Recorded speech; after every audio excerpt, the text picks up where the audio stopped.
सूरज अभी उगने में देर थी, लेकिन नीरज और उसके पिता राम सिंह पहले ही खेत में उतर चुके थे। कंधे पर फावड़ा, हाथ में डोर और मन में एक ही दुआ, इस बार फसल अच्छी हो जाए।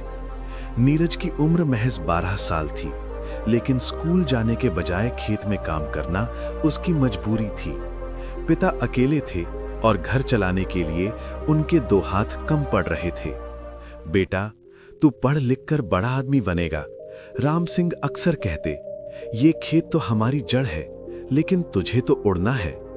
परिवार की आर्थिक हालात ने नीरज के सपनों को पंख लगने से पहले ही काट दिया था।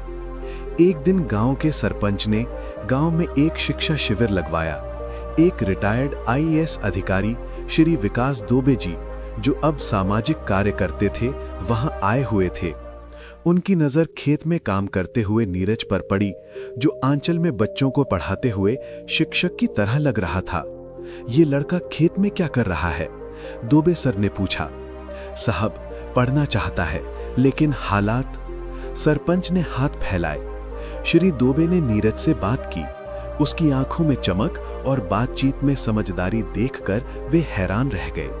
उन्होंने राम सिंह से कहा, इस लड़के में प्रतिभा है, इसे पढ़ने दीजिए। मैं इसकी फीस और किताबों का खर्च उठाऊंगा। यह नीरज के जीवन का टर्निंग पॉइंट था। उसने फिर से स्कूल जाना शुरू किया। सुबह 4 बजे उठता, खेत में 2 घंटे काम करता, फिर स्कूल जाता। शाम को वह श्री दुबे द्वारा भेजी गई किताबें पढ़ता। गांव के बच्चों को मुफ्त में पढ़ाना भी शुरू कर दिया, ताकि उनका भी भला हो सके। लेकिन संघर्ष अभी खत्म नहीं हुआ था। 10वीं के बाद पिता ने कहा, बेटा, अब पढ़ाई छोड़कर खेत संभाल लो। नीरज का दिल टूट गया, लेकिन उसकी मां ने हिम्मत दी। नहीं, मेरा बेटा पढ़ेगा, मैं अपने गहने बेचकर भी इसे पढ़ाऊंगी। मां के गहने बिके, लेकिन नीरज ने 12वीं में जिले में टॉप किया। कॉलेज जाने के लिए उसे शहर जाना था। पिता ने अपनी पुरानी साइकिल उसे दे दी। ये ले बेटा, तेरा साथ देगी। शहर में नीरज ने ढाबे पर पार्ट टाइम काम किया और पढ़ाई जारी रखी। उसने आईएएस बनने का ठान लिया था।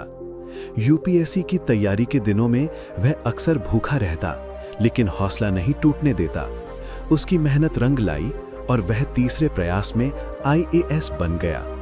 जब वह अपनी पोस्टिंग पर गया, तो उसका पहला काम था अपने गांव के लिए एक सिंचाई योजना को मंजूरी देना। आज नीरज अपने गांव के एक स्कूल के उद्घाटन पर खड़ा है, जहां वह बच्चों से कहता है, मैंने इसी मिट्टी में पैदा होकर सपने देखे थे। आज यही मिट्टी मेरे सपनों की उड़ान का आधार बनी। अगर हौसले में दम हो, तो मिट्टी का हर कण सोना बन सकता है। नीरज की कहानी साबित करती है कि जड़ें चाहे मिट्टी में हों, लेकिन इरादे अगर आसमान को छूने के हों, तो कोई ताकत आपको रोक नहीं सकती।